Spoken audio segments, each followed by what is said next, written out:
په دین اسلام کې ادب او احترام دا ډیر غټ حیثیت لري.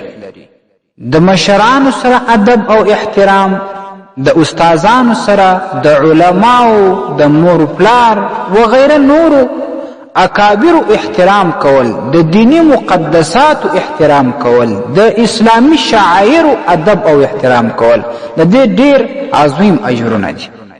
ګورئ د رمضان المبارک میاشت را روانه ده، په دې کې به تاسو د دې روژې ډیر زیات احترام او ادب کوئ. هغه زنانه چې ماهانه مرضی او تکلیف ورته راځي هغه به هم په ښکاره باندې خوراک نه کوي د روژې د احترام په وجه باندې.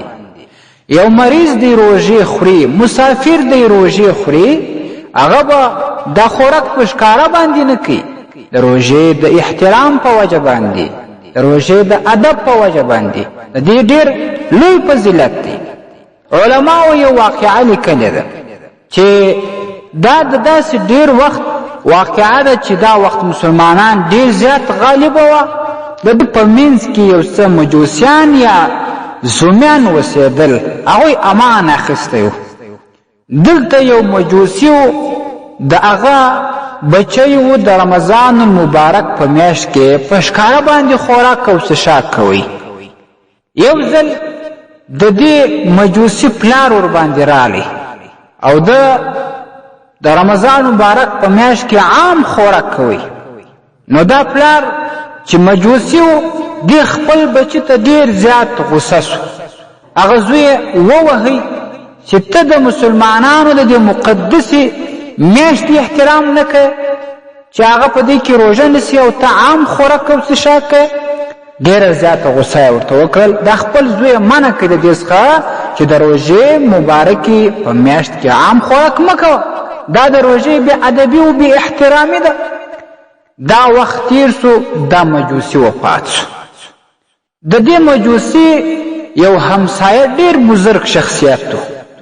هغه خوب ګوري، خوب ویني چې دا مجوسي په جنتونو کې دی، په نعمتونو کې دی، په راحتونو کې دی. دا بزرگ ډیر زیات حیران سو. هغه ورته رالی، دې مجوسي ته وایي چې ته خو په دنیا کې مجوسي وې، تا ته څنګه د جنت نعمتونه درکول کېږي؟ عجیبه نه ده؟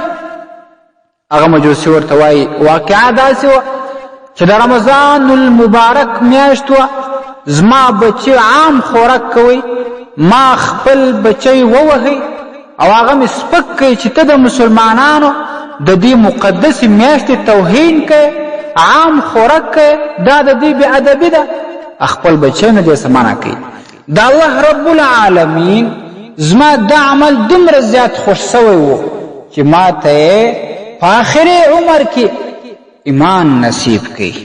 زه مسلمان سوم او ما ته مرګ دستي ورپسې رالی. مرګ مې د اسلام په حالت کې و، مرګ مې د ایمان په حالت کې و.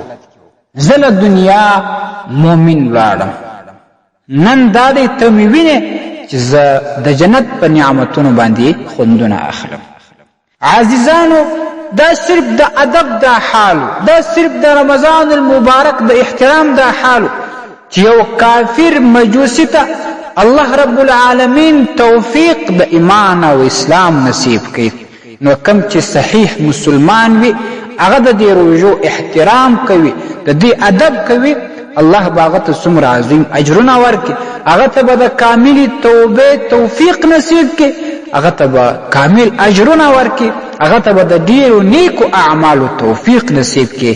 واورئ کم کسان چې بیا د دې رمضان المبارک بې احترامي کوي، ځان ته به مسلمان هم وایي، د ایمان او اسلام دعوه به هم کوي، روژې به خوري، د روژې بې احترامي به کوي، بلا عذره به داسې کوي، نو هغه ته به الله رب العالمین ډیر سخترین عذاب ورکوي.